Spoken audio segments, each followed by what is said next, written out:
Welcome, everyone, to our SUNY Polytech Institute College Council. This is our third meeting of the year. I hope everyone enjoyed our meeting with MVCC.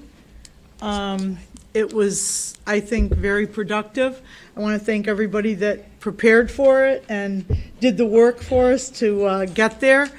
I love the collaboration that we're doing and the partnership with MB. I think it's beneficial to both sides. So thank you. It was very nice. They were great hosts.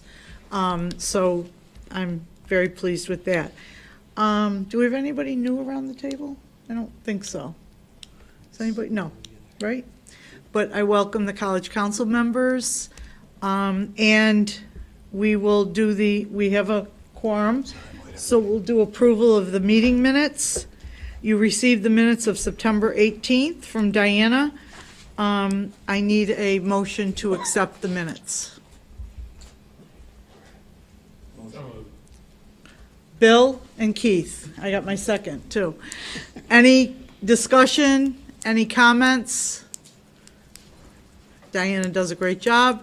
All in favor, please indicate by saying aye. Aye. Opposed? Any abstentions? Okay, our meeting minutes have been accepted.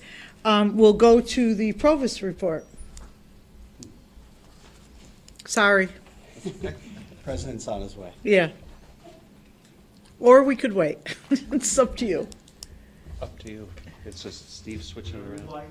If he's on his way, yeah. If he's coming in, we'll wait. I think I heard a door. Yeah, I heard a door too. So we'll wait. See their standing ovation or I'll mess with it. No, we're not going to mess with him. No, I'm not going to say it's your idea either.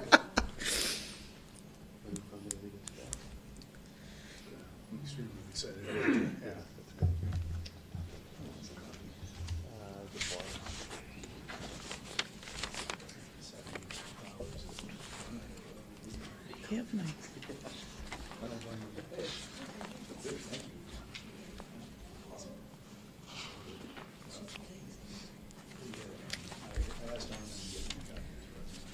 I had my meeting notes with him and at that meeting. Yeah.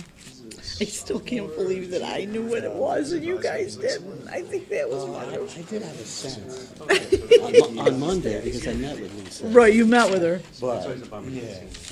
There he is. Hi.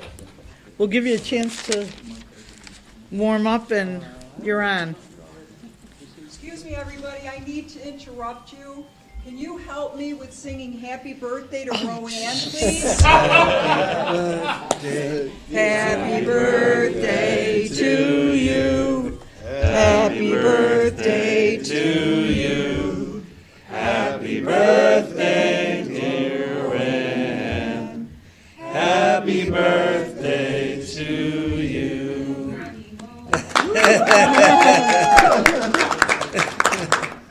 Don't start the place on fire, beautiful. Thank you. You're welcome. Thank you. Thank you. That was awfully nice. Thank you. Happy birthday, Rob. That's why you're here in person. You knew there was going to be cake, huh? Chris, is that why you came? Because the cake was here? For your birthday. Happy birthday. Thank you. We did our minutes.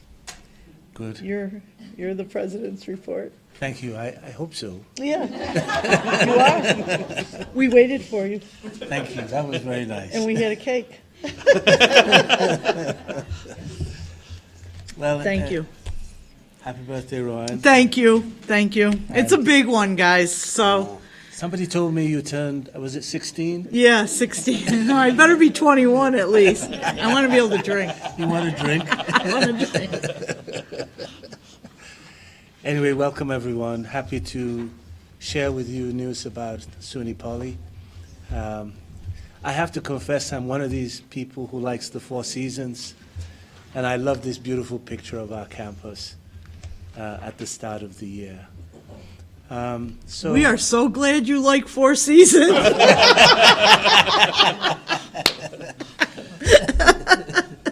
3 months each. So we're gonna give you some highlights about things that are happening and things that have happened over the last few months. This year, of course, we celebrate our 60th anniversary, and we'll be doing so with a series of monthly events, starting with the history panel on the 21st of January to celebrate this milestone. And so please save the date for our September gala, which is being organized. Andrea, do you want to say a few words? Sure. So the gala is scheduled for Saturday, September 19th from 6 to 9. And then at 9 o'clock, we'll all go out and enjoy fireworks over campus. So I got our first sponsor of the event yesterday. They have agreed to contribute $5,000 to help offset the cost of some of our students who attend. So, yeah, we're looking forward to it. And it's going to be a great time. I hope everybody will put it on their calendar. Thank you. Oh, thank you. Thank you. And so we're looking forward again to our Day of Giving, where we're hoping to surpass last year's record. We also want to thank everyone for the end-of-year giving. That was also a great boost for our fundraising efforts. So, so please consider giving to the Day of Giving and help us to really beat this last year's record this year. In terms of Quad C, it's really an interesting situation that's evolving there with discussions ongoing with Danfoss and New York Creates on a lease agreement for a semiconductor to packaging research training center. This is potentially a big opportunity, especially as Danfoss has moved out of most of the building, for us to really enter into really significant space, 50,000 square foot of space, that would enable us to establish what we hope will be the state's first school of advanced manufacturing.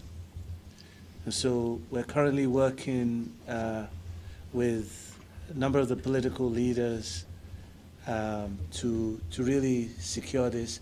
We're also working with New York Creates as part of an effort, and Indium Corporation, who would like to establish some production capabilities on the third floor of this building.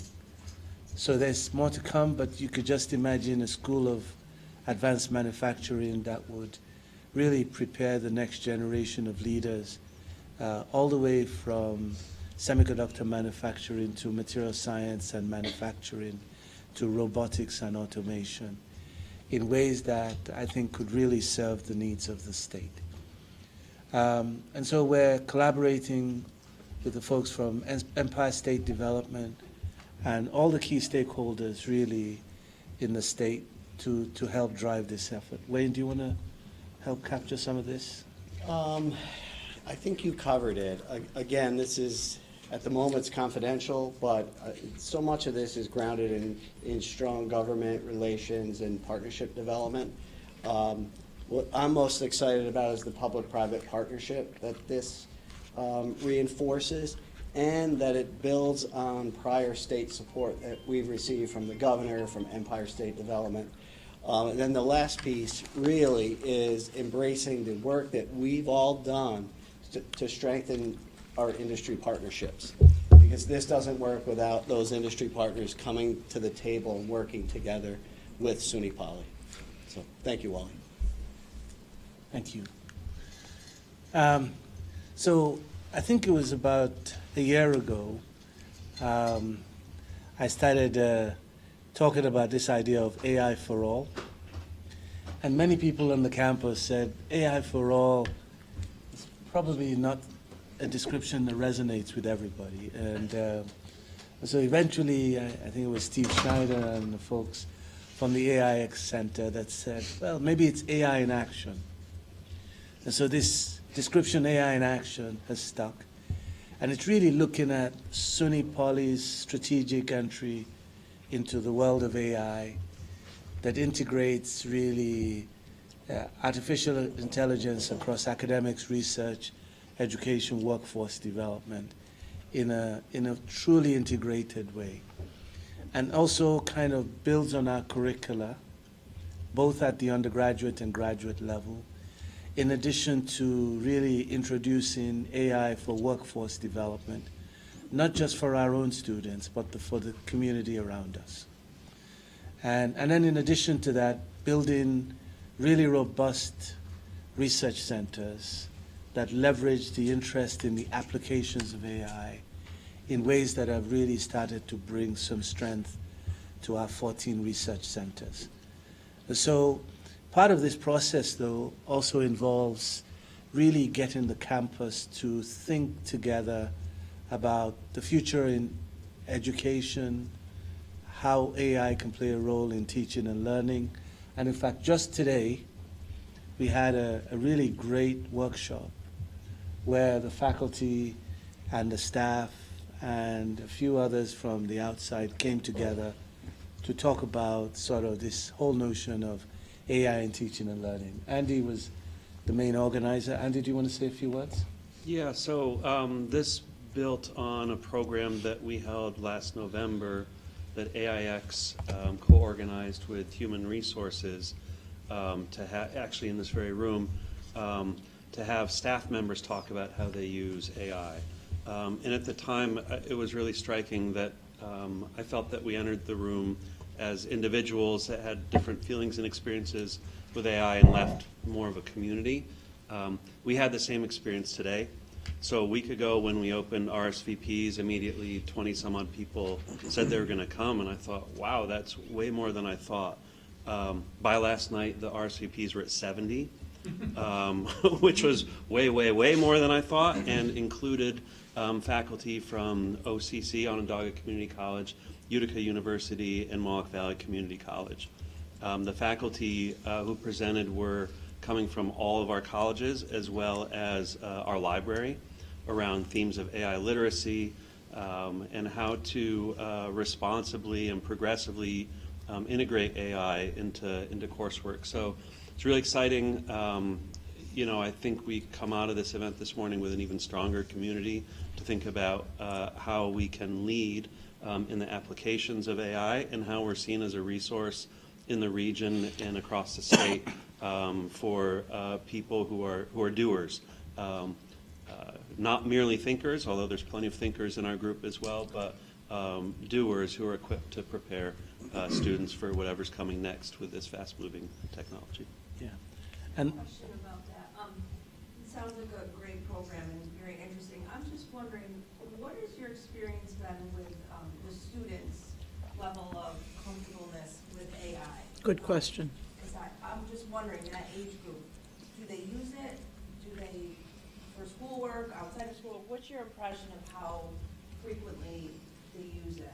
And second question, is there anything that the school is doing for the junior highs or high schools in the area? Because as far as I know, there's not even mention of it in the high schools and schools, at least around here that I've heard of, they're kind of asked. And so I'm just wondering what your impressions are of what your students, how comfortable they are with it. Anecdotally, it's all over the map with students, some who are way more advanced than some of our faculty.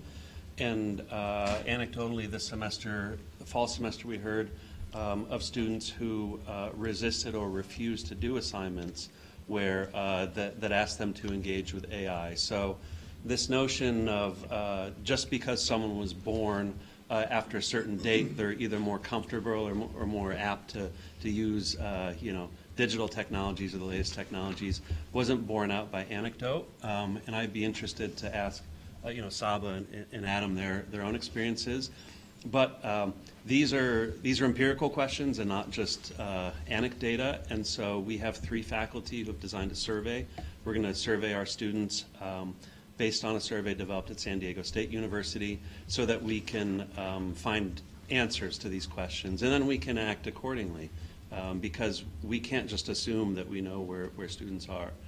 So it's really timely. It's almost like you're at the session where one of the faculty members presented the survey, because it's urgent. The K through 12 question, I'm not as certain. Wayne might know a little bit about that.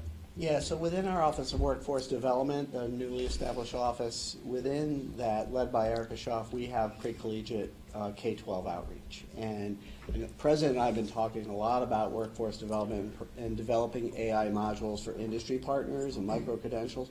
But we're also at the K-12 level looking at how can we integrate that in our interactions with K-12 and the school districts. A real bonus is that Erica Schaaf spent many years in the Utica City School District and BOCES, so there's that mindset along with John Reed, who is our pre-collegiate outreach director, to really move the needle on that. So the answer is yes, we're exploring that, because again, they're the future workforce and the future SUNY Poly students, so we have to be in that space. It seems like some type of, best practices that these kids in K through 12 Right. would be learning about, because I'm talking to my own kids, I'm like, I don't know, I'm just doing what I'm doing for fun, but just I'm talking like best practices for these kids that are younger that are going to be inundated with Yes. it in the K through 12.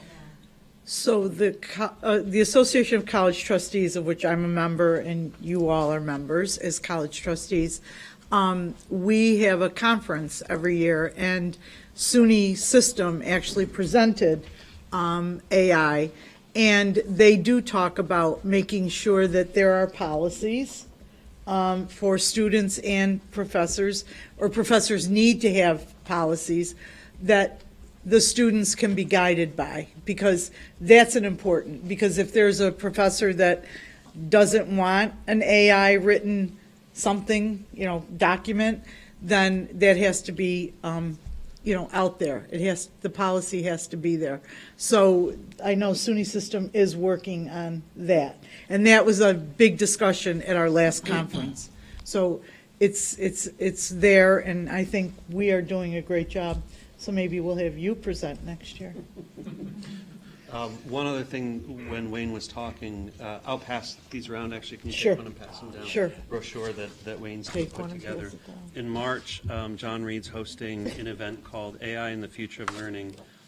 We're hosting the New York State Technology and Engineering Educators Association Conference, which is why I'm reading it off here, because that's kind of a mouthful. Several dozen, if not more, teachers who are going to come to campus who have these same questions. So it's sort of a train-the-trainer approach that we're following there. Adam or Saba, I don't know if you have anything on Nicole's first question about how students are feeling about AI, either personally or what you've observed.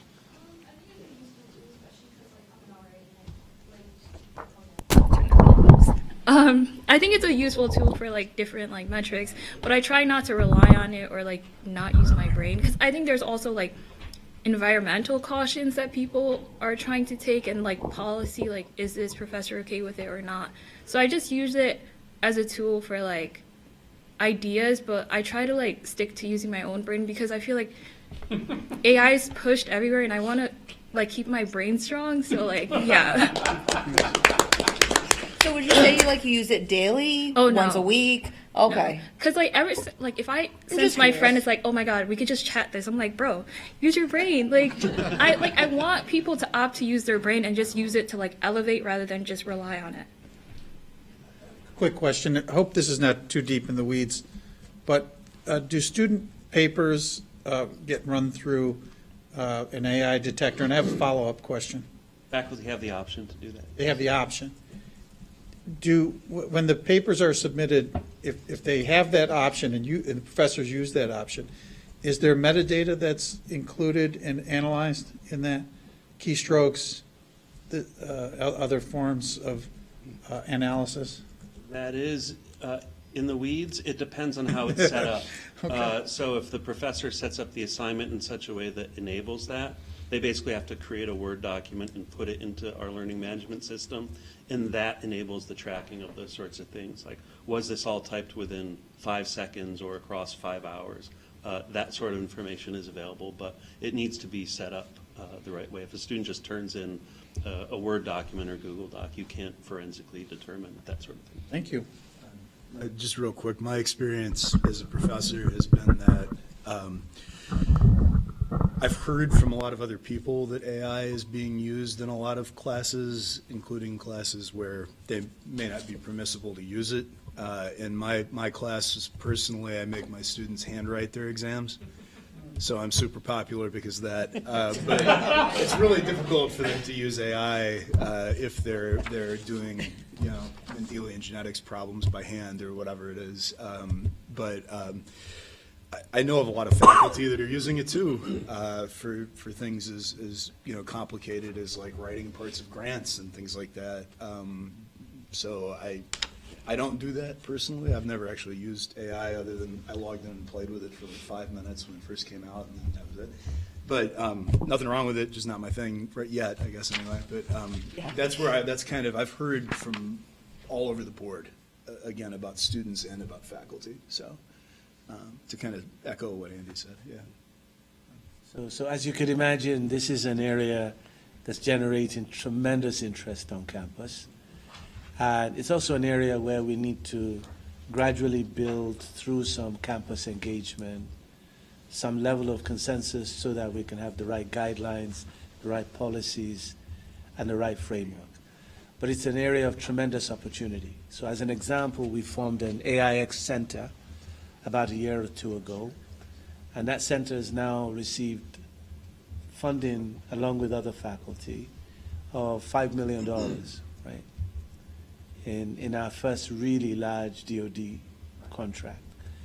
And as we bring these groups together around AI in different disciplines, AI in different colleges, they're representing opportunity for us. For example, AI in business is likely to spawn a new degree program in AI, which really then creates a framework where we can think about AI in engineering, AI in arts and sciences, AI in health sciences, and all that comes from that.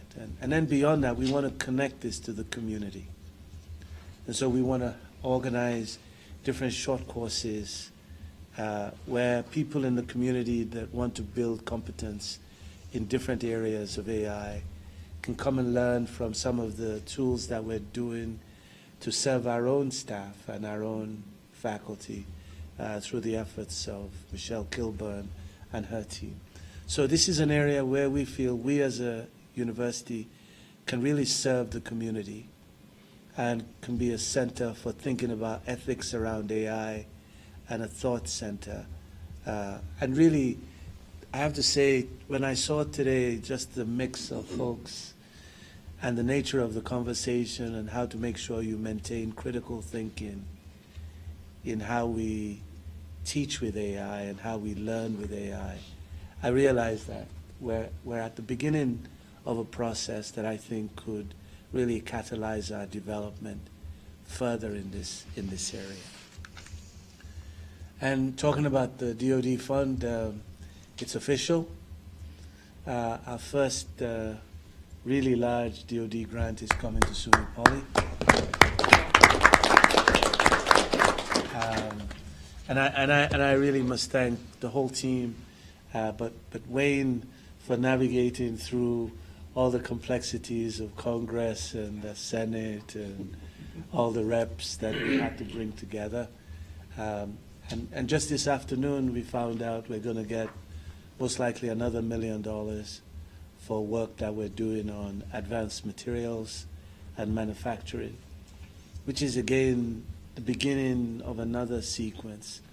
Now, when you see this award announced, you're going to see that it actually talks about a $60 million award, which means that potentially, as we establish ourselves, there can be add-ons through this funding infrastructure that could allow us to become one of the major DoD contractors in the country.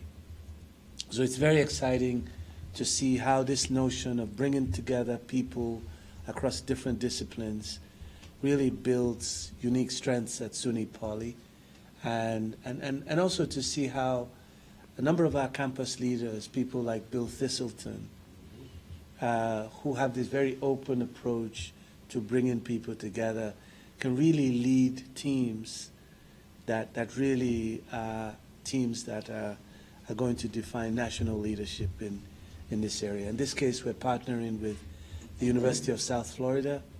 As is typically required with a lot of these grants, you share them, but you are able to create impact that's much greater than the sum of the parts. Now, news from our 4 colleges. First is about Babak Ilahi, who is our new Dean of Arts and Sciences, who's already secured a $50,000 grant, bringing together folks to kind of embed Google credentials into the arts and sciences. What's really, in my mind, fascinating about Babak is that he comes from the humanities and arts, and the way he brings people together to connect science, humanities, and also engineering and health sciences is truly interdisciplinary. And he's already shown just tremendous thoughtfulness in how he interacts with our community, and it's very exciting to see him really begin to lead a number of activities on our campus. And he's also taken on the challenge from health sciences and folks who had their time last semester in organizing a special week for arts and sciences at SUNY Poly. So this will be the week of March 23rd to 27th. The College of Business, as you know, last term was able to celebrate the opening of Business Center and continues to thrive in many different ways. The donations to the Business Center came from a number of philanthropists, Steve and Gina Suresh, M&T Bank, amongst others, contributed very significantly to this effort. Andrea, how much money have we raised so far in that? We're just over $885,000 toward our $1 million goal.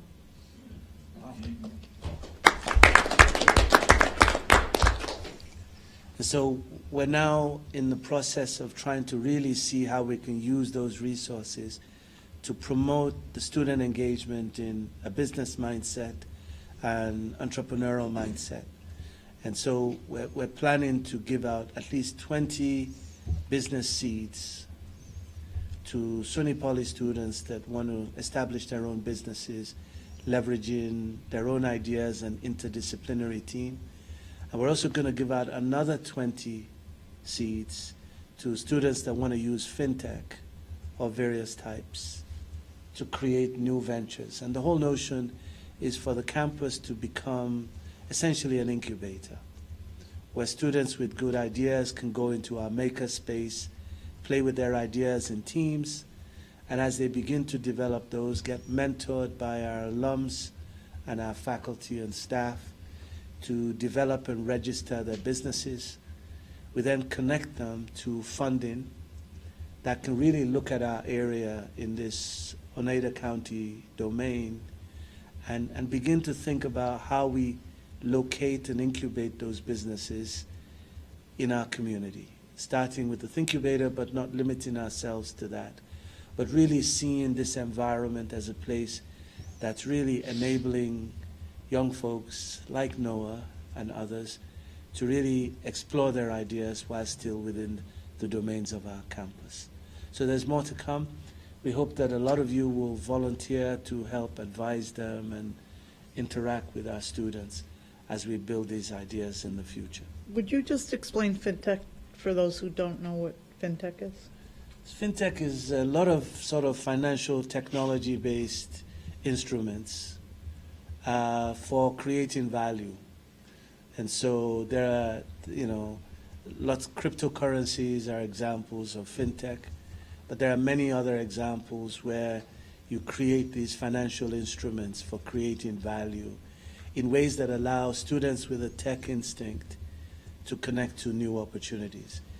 It also gives another example where the applications of AI within this context enable optimization and strategies to be implemented in ways that give our students tremendous advantage in this new economy. And so one of the things we have in the Business Center is a fully equipped fintech trading platform in which Matt Brigida, one of our professors who does this for a living, can actually teach our students in the FinTech Club, but also engage them with real money to invest in these instruments in ways that give our students the hands-on exposure to trading with these different platforms.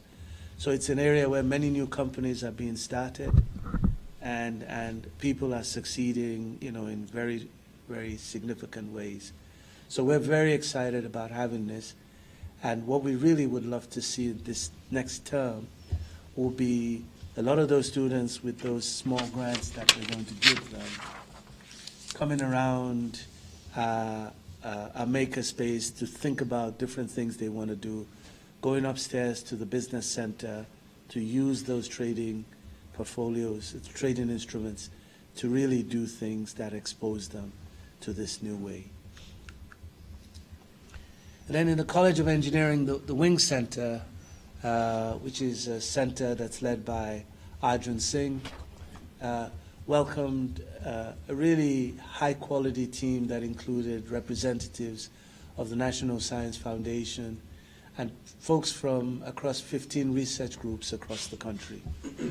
And what was truly amazing was to see a relatively young faculty member already commanding such national respect for the work that they're doing in the center, and really seeing some of the investments that have come from philanthropy really raise the bar in terms of what we're able to do here at SUNY Poly. So roughly $500,000 of the startup funds for Arjun came from the gift provided by the Keeleys. And I remember inviting Arjun to present his work to them. And you could just see the pride on their faces where they said, well, this is being done in the Mohawk Valley.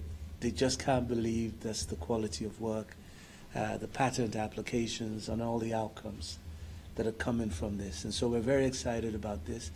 Ati Sekaran and Ahmed Abdullah published a paper in MDPI's Fluids, focused on the applications of fluid mechanics to respiratory flows.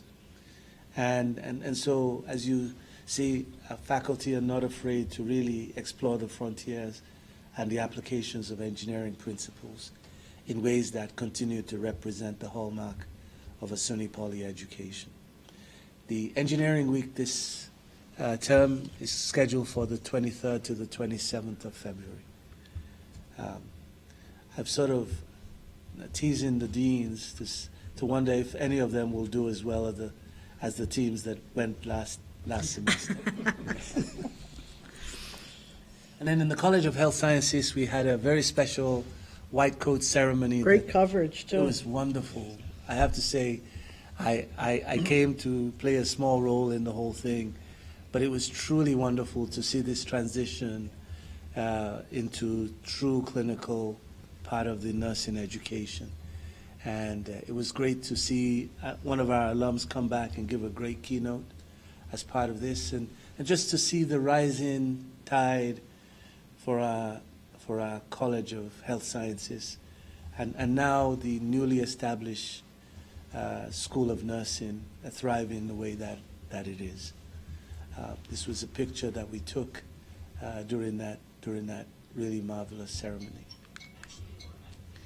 And then at the graduate level, lots of new things are happening with new programs. And Andy, I think you're best talking about this. Yeah, so not that we're watching the clock too closely, but as of Monday, there's a 10-day period when a campus puts out a new program.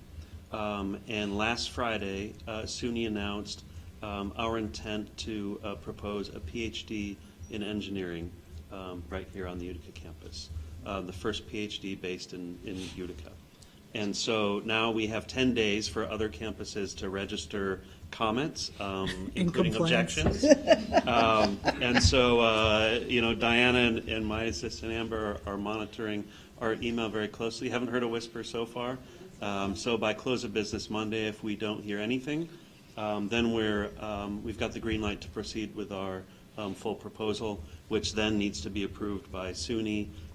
External reviewers are part of that process, and then New York State Department of Education.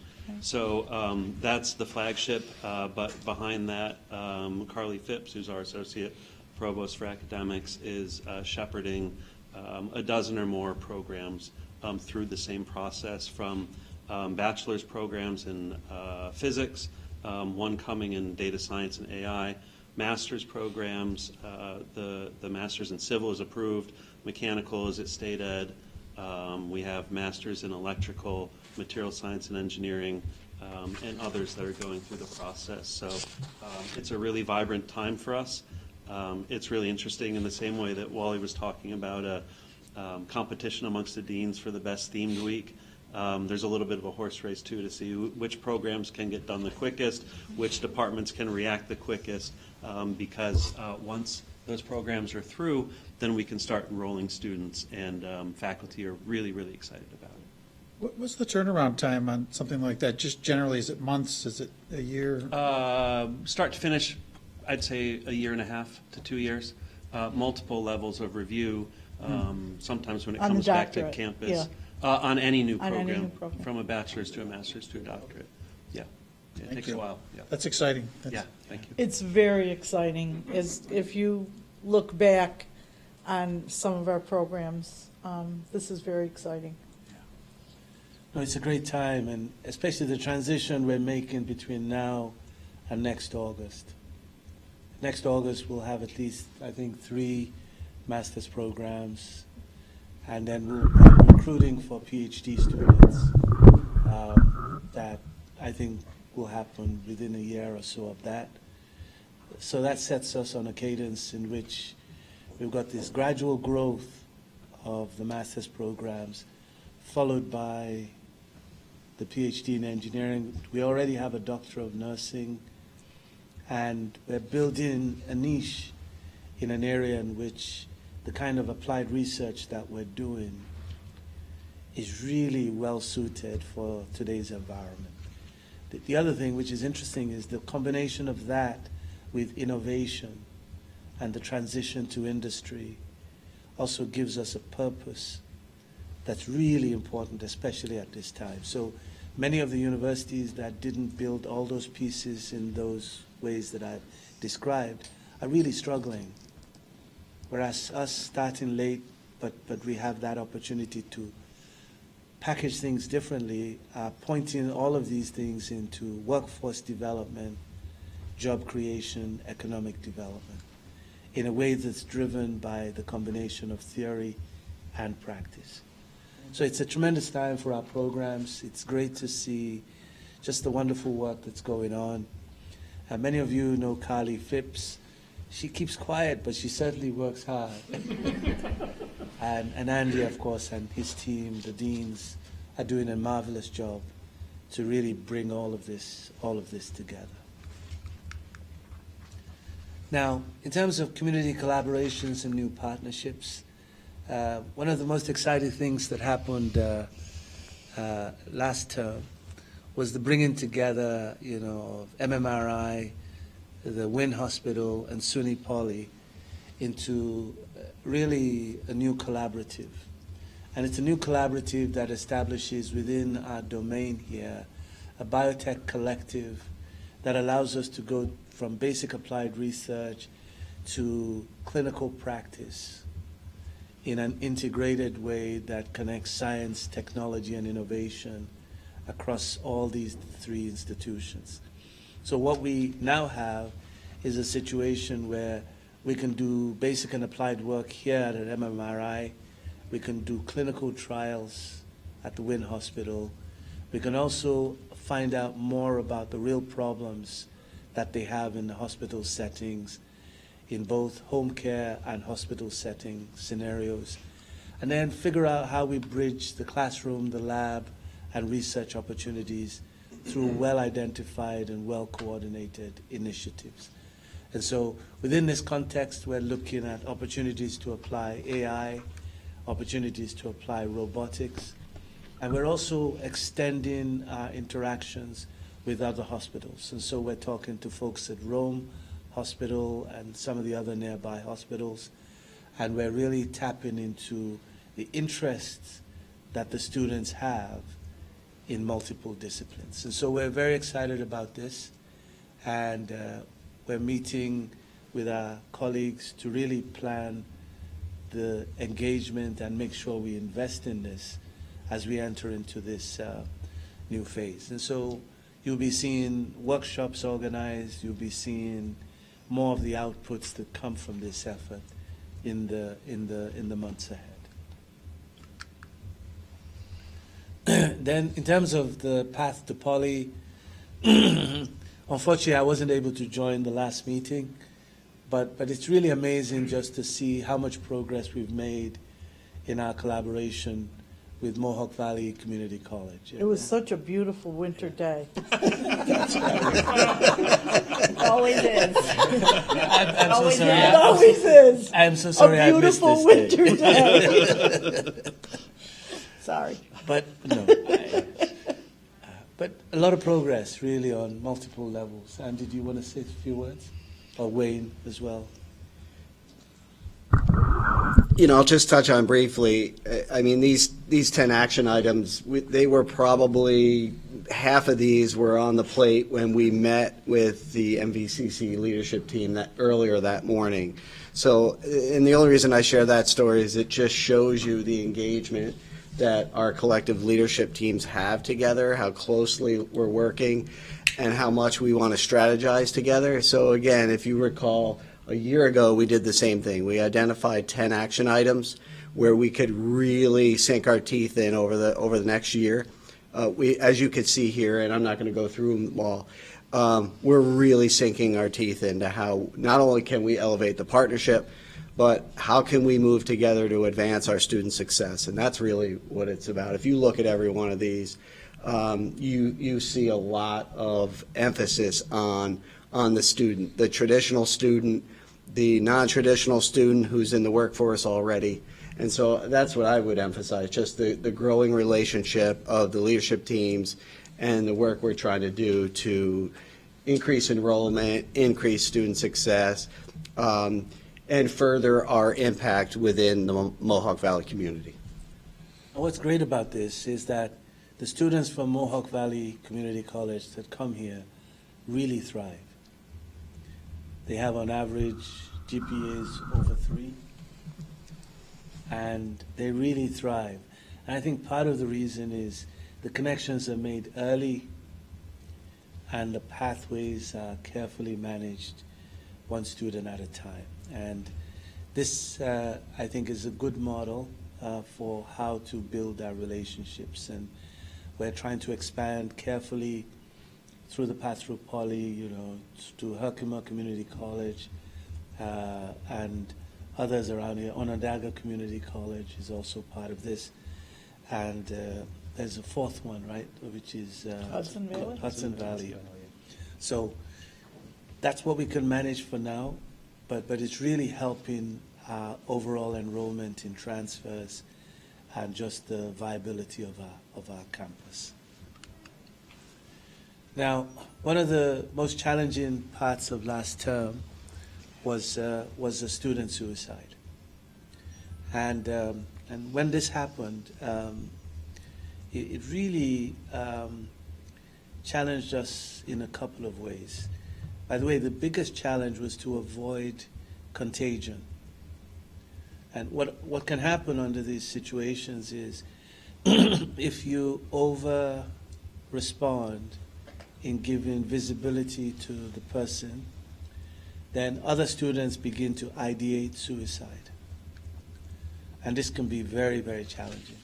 So it was important to strike the right balance of respect and also understanding of the position of the family and then show the support to the campus community. And one idea that came up during this whole thing was from Hussam Anwar, who is an undergraduate student, who had this idea of polypals, where students of all types start looking out for students that might be left behind and isolated. And this idea turned out to be really critical to how we responded. It actually came from our students, and they were able to identify through this method 3 other students who were high-risk contagion students.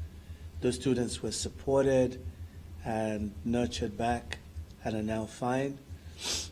And now you have SUNY Poly students all kind of showing their support for polypals. If you see this, then you know that you've got somebody that you could go talk to.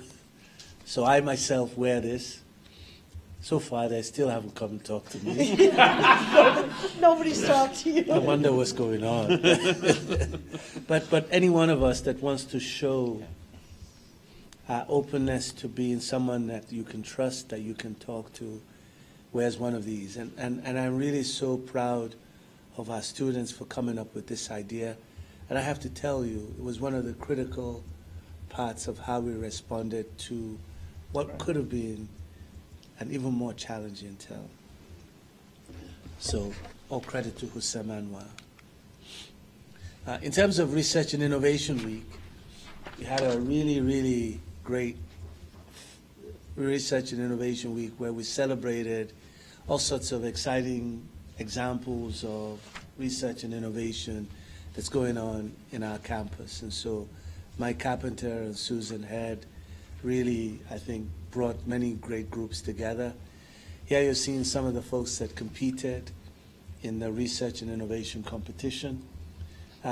Some of the winners, by the way, are visiting scholars from abroad that participated and really did a great job in the pitch competition, which I have to say was a lot of fun to watch.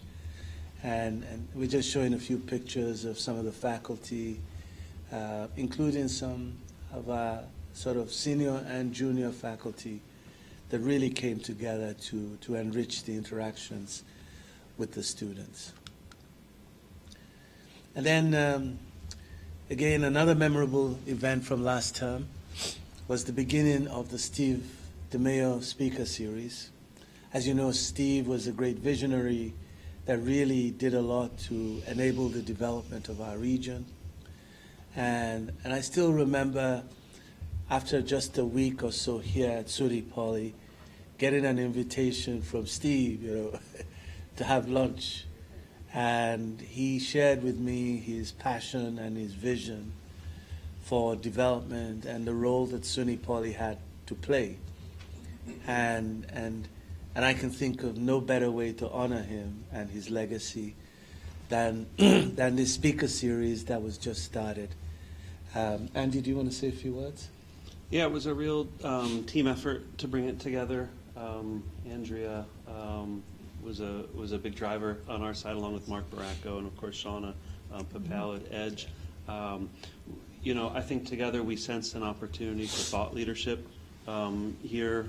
One way that I've thought about this is that we're just surrounded by doers and don't often take the time to reflect upon some ways that we have actually made distinctive contributions to economic development in historical and national terms, not just for the region. So the initial event with these stars that you see in the lower left really lived up to its billing, and we're now planning the second part. We're going to do it every quarter.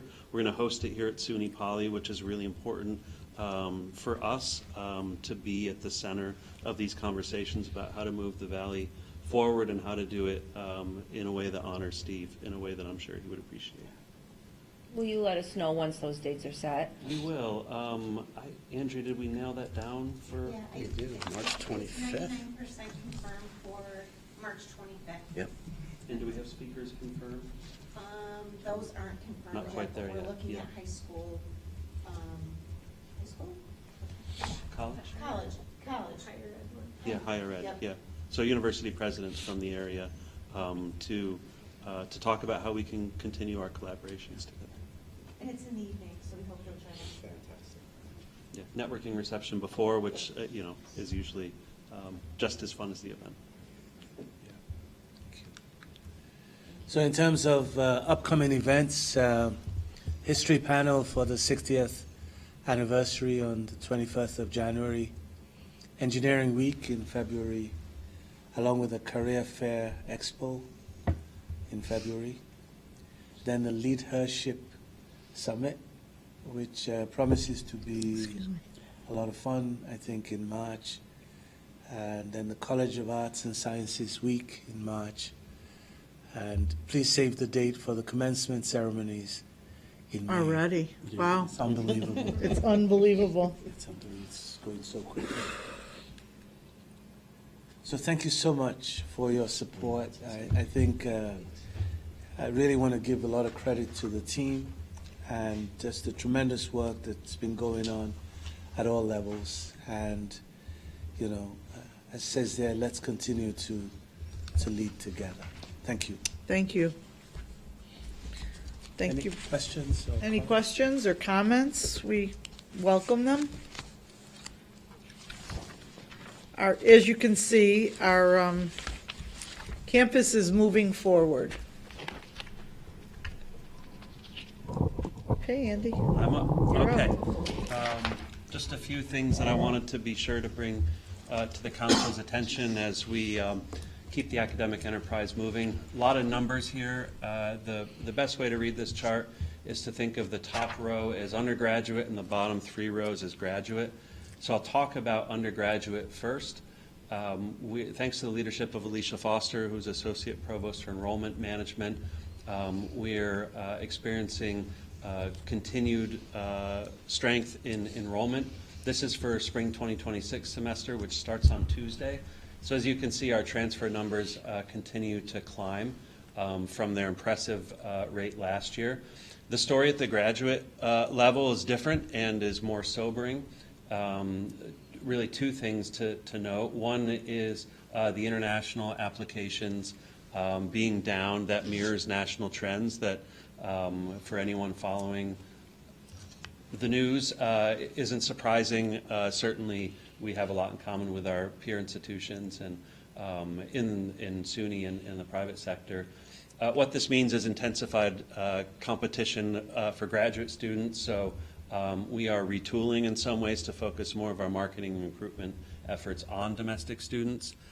You can see applications are slightly down, but we're closing the gap through yield efforts. So acceptances and deposits were roughly on par with last year. So we're pretty focused on improving the situation with graduate whilst also maintaining strength in undergraduate. This chart is registration by student types. This means how many students are actually registered for classes here at SUNY Poly, data taken from earlier this week. What you can see in the spring 26 and spring 25 columns is that we are well ahead of where we were for registrations at this point last year. All the numbers are positive, which is great because it hasn't always been that way, and it's certainly not at all campuses. The undergrad numbers are higher than the grad, which is consistent with the last slide. And you can compare this year's numbers with the spring 2025 numbers, where you can see the grad numbers in spring 25 were higher, offset in a headcount point of view by the increased undergraduate numbers, but the graduate students pay a higher rate of tuition. So the revenue mix has changed in a way that isn't favorable for the campus. So we're going to continue to work on both undergraduates to increase those numbers. That also has a financial benefit for the campus in terms of residence halls, meal plans, and just general vitality, whilst we're still working on the graduate situation, continuing to stay engaged internationally, but certainly lowering expectations and increasing our efforts domestically. Fall 26, it's still early days. Here, the big bump in deposits in particular is attributable to the team's hard work and some systems that we've integrated into how we're doing things. We're simply getting to reviews quicker, so the team is working more effectively.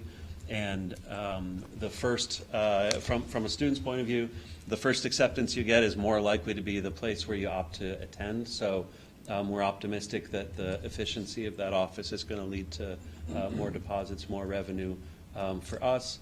Early days for transfer still, and very early days for graduate, where we, again, are trying to build applications when we're in the process of reviewing and accepting those applications right now. So certainly more to come, but at the undergraduate level, I'm pleased at the progress we're making for fall 26.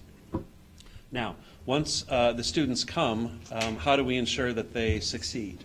And so the answer to that question is being led by Andrea Hemrick, who's our Director of Student Academic Success. Andrea is leading an initiative called STAR for Student Advising Resources. The concept here is to create a proactive and holistic environment for students that integrates their faculty advisor, who is the expert in their discipline, professional academic advisors who can help students with all of the other questions that students have about their academics that a major advisor might not know. So Adam's going to be able to advise bio majors very, very well, but he's not really going to be able to tell them you should take this gen ed in this semester, or do that little tweak with Brightspace. And Adam, I'm not offending him here. He's like the happiest guy in the world that we've initiated this. And then, of course, complemented by the broader student support network that includes professionals from student affairs and many other areas of campus. So this is a model that we began implementation of summer 2025 with student success advisors who were assigned to every first-year student, organized by major, so that the faculty and the colleges became familiar with those student success advisors. They provide one-on-one meetings to go over some of the real detailed systems and requirements that students need to succeed, presented to first-year seminar students to review some tools, and have done a lot of work during the rhythms of the semester about advanced registration, academic warning, and this matter of if a student is registered for less than 15 credits, which I'm going to circle back to in a minute because it's a crucial indicator. We've taken a similar approach at the graduate level, where we have one advisor who is assigned to every graduate student. Again, a proactive approach where he's interacting with program coordinators and doing proactive outreach to let them know, hey, it's time to register. Here's your options if you want to withdraw, and what happens if you are not registering and if you're on academic warning.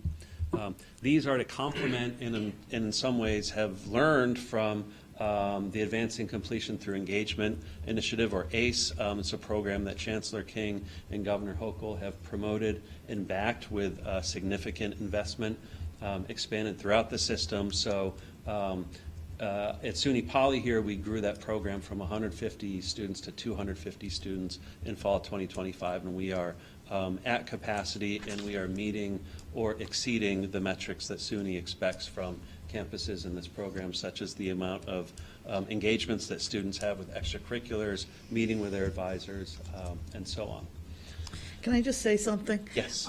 So to their college council members, you have conversations in your circles about your friends whose students are going to college, and they may ask, why SUNY Poly? I think that presentation that Andy just made, Student Academic Success and Advising, I think that puts us at the forefront of why students should come to SUNY Poly, because they're going to get, young people don't always come prepared to know what they're doing or what they're going to do. I think this program is going to be the cutting edge for us. So if someone's asking you, you're a member of the College Council Board, what do you do? Well, why SUNY Poly? Because we have what the students need to be successful. I think that's the answer. Sorry. No, It's a PSA. I appreciate it. It's my PSA. Your help is important, Yeah. as always. Yeah. But that's it. And naturally, we're happy to connect you with the staff in these programs and give you tours and so on and so forth. By the way, Andy, you're so modest. If you look at the success of our first-year students, it's gone from 68%, right, to 81% retention rate in 1 year.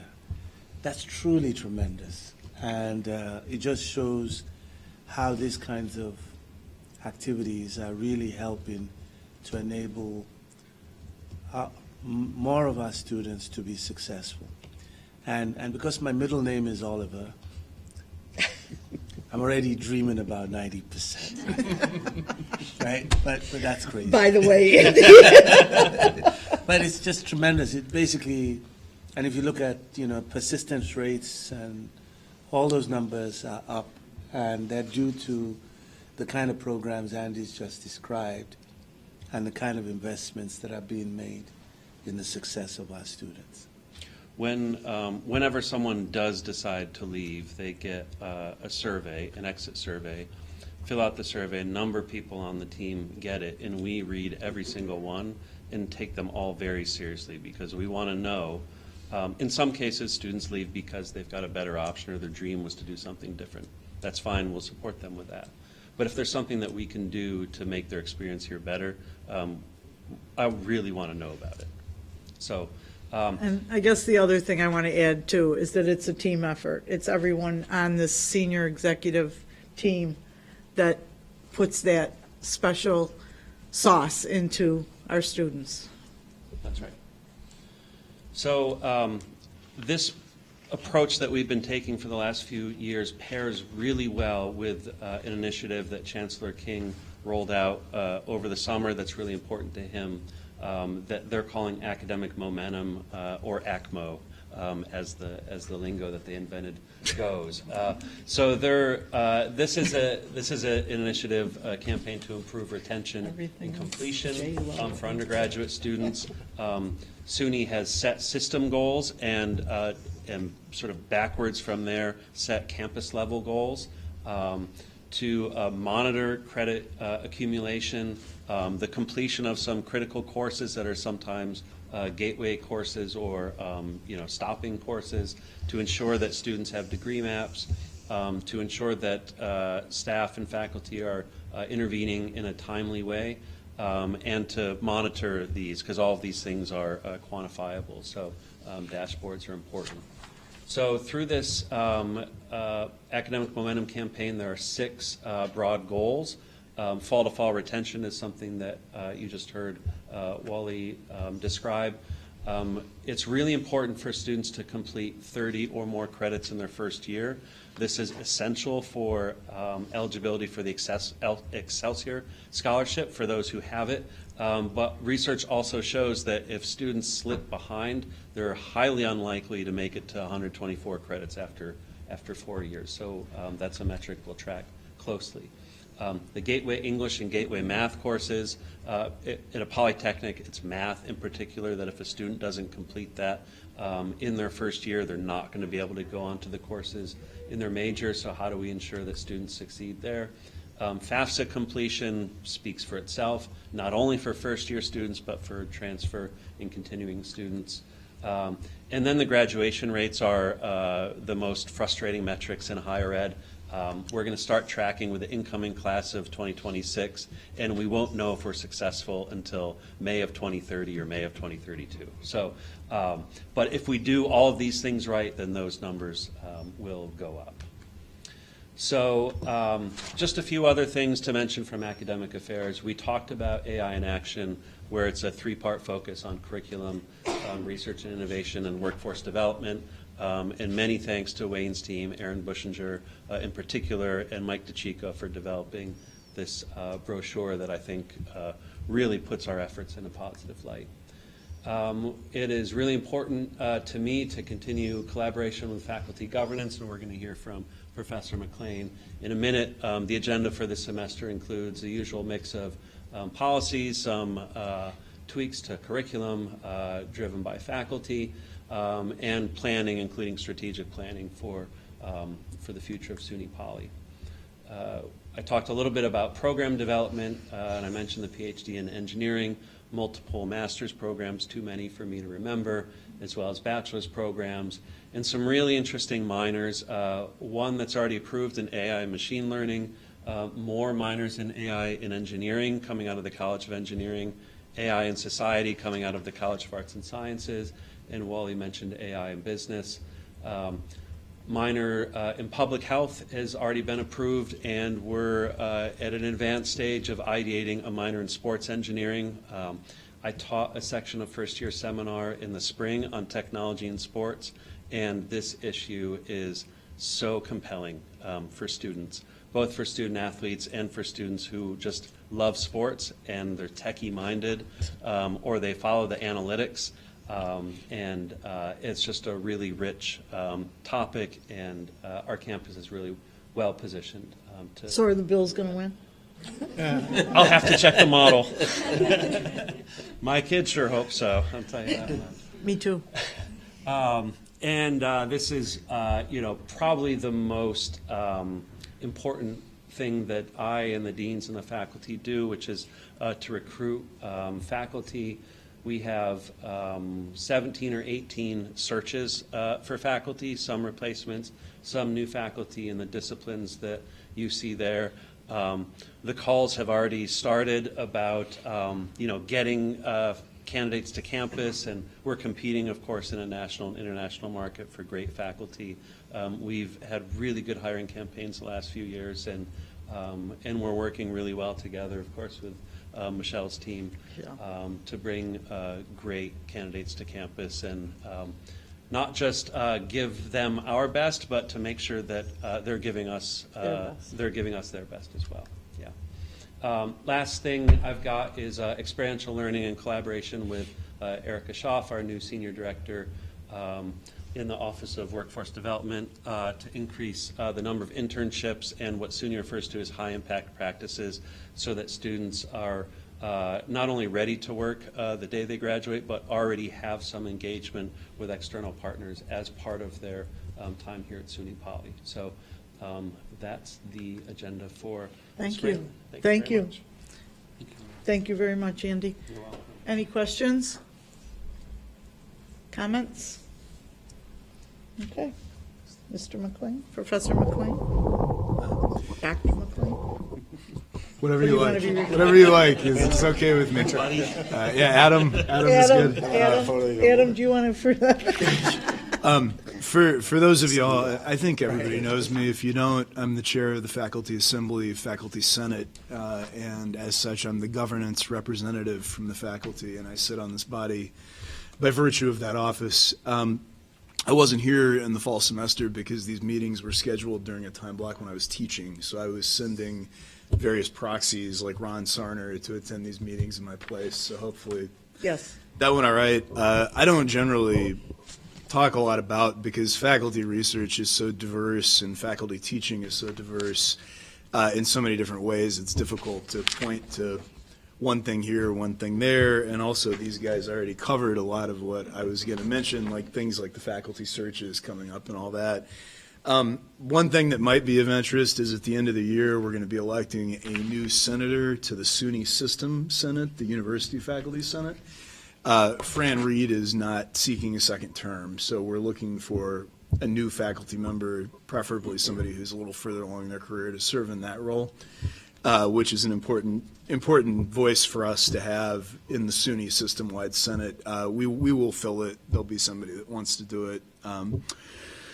Faculty governance is working on a number of things, many of them overlapping with what Andy had already talked about, credit for prior learning, things like that. We're going to be developing an office hours policy, because it turns out that we sort of have a non-official loose policy as to how many office hours and things like that we keep, but faculty were looking for more clarity about, okay, well, if I do an hour online, then can that take the place of an hour in my office, physically in my office, or, that kind of a thing. So when we wrote the faculty handbook last year, we just kind of left that for next year, and so we need to go back and get that done. The Spotlight Planning Series has been pretty good, pretty successful, faculty research talks, and that's ongoing, and we've had some engagement from members of the community coming in, just sort of nobody connected to Poly, just randomly people hearing about them and coming, which is great. And I can speak to, I know Andy already spoke to the faculty searches. I'm on the committee for the bio search, and I can't tell you much, but all I can tell you is that we have great candidates lined up to interview for that one. So I'm assuming across the board, we probably have great candidates lined up to interview for the various faculty positions that we're filling. I don't know if anybody has any questions for me about the faculty side of the house. If nobody does, then I'm happy to turn it over to, I believe you're going next to talk about student related things. So, all right, thanks you, everybody. Adam. Thank you very much. Of course. Hello. Saba? This on? Okay. Our college council student update. Saba. Thank you. I'm going to do a fall recap. These are our SGU team. Noah's the president, Forrest is the vice president, and Summer is the secretary. For fall 25 web events, we had free movie nights. It occurred on September, October, and November months, and the movie showings included Demon Slayer, Tron Ares, Wicked for Good, and then Web also did a Squid Games inspired event on September 17th, and then the Walters Wicked Fest on October 27th to the 29th, and then they did a field trip to Salem, Massachusetts on October 26th, and then a New York City trip on November 15th, and then the Web's Decades Week from November 17th to 20th, which included different eras and disco-themed events for the students. And then more recap, our SGU team went to the SUNY SA conference in Syracuse, and then SGU and MVCC partnered their student government leaders here. And then overall for student engagement, we have 50 plus clubs and 401 attended casino night. And then we restarted bowling this fall, and we averaged about 150 participants per week. And then It's amazing. Yeah. It's amazing. Is that right on campus? Yeah, that's It's great. like somewhere In not Rome? too far, like 20 minutes away. In Rome. Yeah. Yeah. Yeah. Yep. So if you combine all 6 weeks, there were about like 970 in attendance, so that was pretty good. We also hosted 350 plus guests and had students at our annual trunk or treat event. There's a photo there. And then 304 attended the annual late night breakfast event. And then Baja hosted their car show. Frag Fest went very well for esports. Also, there's a new arena. And then Web's Decade Week was a huge success. More recap on fall 2025. We did the Wildcats Walk Together to End Domestic Violence event and the Poly Goes Pink. And then Polypiles was created, which allowed peers to opt in for connection groups and focus on positive interactions and positive affirmations. And then we had the Empowerment Symposium event and a Professional Development Day event that was led by the SGU Chief of Staff. For spring updates, or upcoming spring events. That looks really nice. So John Patel is part of the Wings organization, and he had his paper accepted for a conference. So he will be presenting his research in Dublin, Ireland, from April 19 to the 24th. And then this coming year, we'll do the student recognition banquet that will be hosted on campus. And it's going to allow more students to take part and celebrate their student leadership and achievements. And then we're going to have SGU elections beginning in March, Engineering Week from those dates, and then the Career Expo in February 26th. And then Res Life will be hosting the Breaking Barriers event on February 27th, and another event for Women Empowerment event in March. And I'm also excited for the Experience Leadership Summit that's returning to SUNY Poly on March 18th. And that's it. Thank you. Thank you. Thank you, Saba. Very well done. Thank you. Okay, what else do we have? Not much. Okay, we don't have an executive session. Does anybody have any comments or questions to make? Okay, well, that brings us to the end of our College Council meeting. And our next meeting, I don't think we've set, have we? Probably like early March, I think. Early March? Okay, very good. So we'll be at early March. I want to encourage our college council members to look for information that I'll be sending about the ACT conference. It's a lot of information that shows you what other college councils are doing around the state. And we have a lot of members that join us there. So I encourage you to take a look at when we send you webinars. I know, Nikki, you did a webinar. I hope you found it. I forget what it was on at the moment, but yes, you were on it too. What I it was on? too, I know. I can't remember either. But it was really good, right? Yeah, we talked about it. We did talk about it. But anyway, oh my God. Terrible. But I'm getting old, so. I gotta look it up now. Father. Never catch up with me, Rowan. I'm getting there. No, but anyway, thank you everyone for being here. Thank you for our team. We are so impressed with all that you're doing and accomplishing, each and every one of you. So thank you very much, and let's give them a round of applause. It was on Title IX. Title IX. Which was we're Title very IX. familiar with, Right. the training on that. Title We did IX, that. that's what it Right, was, our- yes, yes. And SUNY's very big on training everyone to understand our roles in Title IX. It's amazing what college council members, the roles you play in Title IX, so it's very important. It's not just the executive team, so, yeah, thank you. And I think there's more cake if anybody wants it, and thank you so much for the cake and the recognition. I really appreciate it. Thank you. Yep. Okay.